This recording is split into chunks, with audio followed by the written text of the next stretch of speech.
Siyatha Voice of Family. Siyatha Voice of Family ගායන රොයැලිටි තරඟාවලියේ තවත් සුවිශේෂී අවස්ථාවකටයි අද අපි ඔබව අරගෙන යන්න සූදානම් වෙන්නේ. ඊයේ දිනේදී අපි මතක් කළා තරඟකරුවන් දසදහස් ගණනක් අතරින් අවසන් 100 දෙනා අතරට තේදීපත් වන ජයග්‍රාහිකාවන් පිළිබඳව ඔබට මතක් කරනවා කියලා. එහෙනම් අද දවසේදී අපි ඒ ගැන කියන්නයි මේ සූදානම් වෙන්නේ. මේ ශ්‍රී ලාංකේය ටෙලිවිෂන් කරණය රොයැලිටි කරණය වෙනස් කර සියත Voice of Family.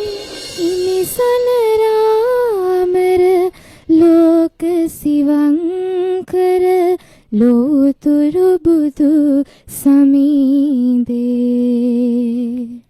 මාද මැලවෙන මල් දෝතටගෙන පාද වඳිමි නිබඳේ